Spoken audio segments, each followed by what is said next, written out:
నీ చేతుల్లోనే ఉన్నది ఇదంతా. బంద్ చేసే ఇది తప్పుడు ఆలోచన. ఆత్మవిమర్శ చేసుకో.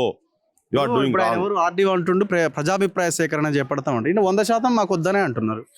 వదిలేయాలా మరి అట్లా అనుకుంటే? అసలు ఇప్పుడు గత వారం రోజుల నుంచి వీళ్ళు మాట్లాడుతూనే ఉన్నారు, వీడియోలలో పోతూనే ఉన్నాయి, 40-50 ఛానళ్ళు మొత్తుకుంటూనే ఉన్నాయి బయట. ఇదంతా ఎందుకు? వాళ్ళకి తెలియదా? ఇంటెలిజెన్స్ రాదా?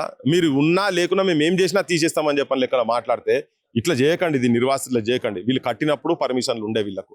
తర్వాత నువ్వేదో జీవో తీసుకొచ్చినావు. ఇంకోటి నువ్వు ఒకవేళ నిజంగా చేయదలుచుకుంటే మొత్తం ఆడికెళ్ళి దామగుండం కాడికెళ్ళి మొదలు పెడితే ఇక్కడ దాకా మొత్తం సాఫ్ చేసుకుంటారా, నువ్వు తెలంగాణ చరిత్రలు నిలిచిపోతావు. కానీ ఇది మాత్రం నువ్వు ఆపాలి. ఏది ఏమన్నా కానీ నువ్వు ఈ ప్రాజెక్టు నువ్వు ఇది వీళ్ళని గులగొట్టడం మాత్రం ఆపు. నువ్వు అటు పక్క కూడా బొచ్చ ల్యాండ్ ఉంది కదా, అదంతా తీసేసే, మొత్తం ఫస్ట్ అంతా తీసేసేయి. నువ్వు దీని మీద ఎందుకు కన్నేసినావు?